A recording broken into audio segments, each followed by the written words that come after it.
Blanche Fixler remembers hiding inside a bed while Nazis searched for her. "I felt them tapping on the bed," she recalls. "I said, 'You better not breathe or sneeze or anything or you'll be dead.'" Blanche was a survivor. She was lucky. 6 million Jews like her were murdered by the Nazis in the Holocaust during World War II. The names of more than 1 million of those people are unknown.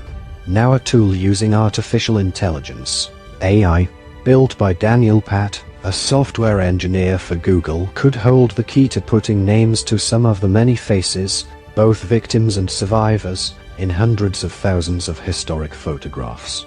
It found Blanche in a wartime photo which she had never seen before.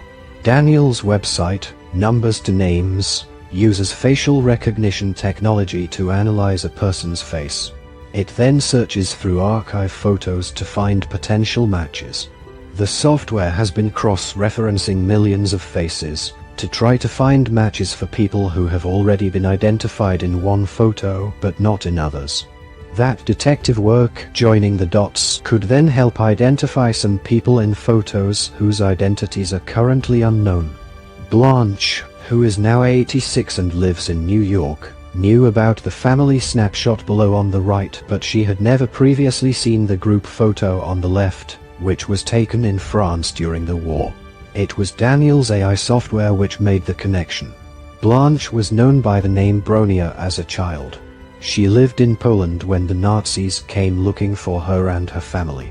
Her mother and her siblings were murdered, but she was saved, thanks to her Aunt Rose, who hid her. Daniel traveled to meet Blanche to reunite her with the lost image from the past. It triggered a long-forgotten memory in her, a French song she learned as a child. Blanche immediately recognized herself standing at the front of the large group of people, but that's not all. She also identified her Aunt Rose and one of the boys in the photo, giving Daniel and the United States Holocaust Memorial Museum new information to work with.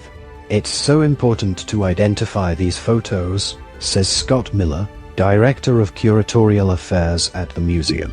"You're restoring some semblance of dignity to them, some comfort to their family, and it's a form of memorial for the entire Jewish community. That's part of the problem. I can't stress enough how important these photos are of individuals. We all know the figure, 6 million Jews were killed, but it's really one person 6 million times. Every person has a name, every person has a face." Before Blanche set eyes on the photo, only 3 people in it had been identified. Thanks to Blanche and Daniel's software, that number has doubled.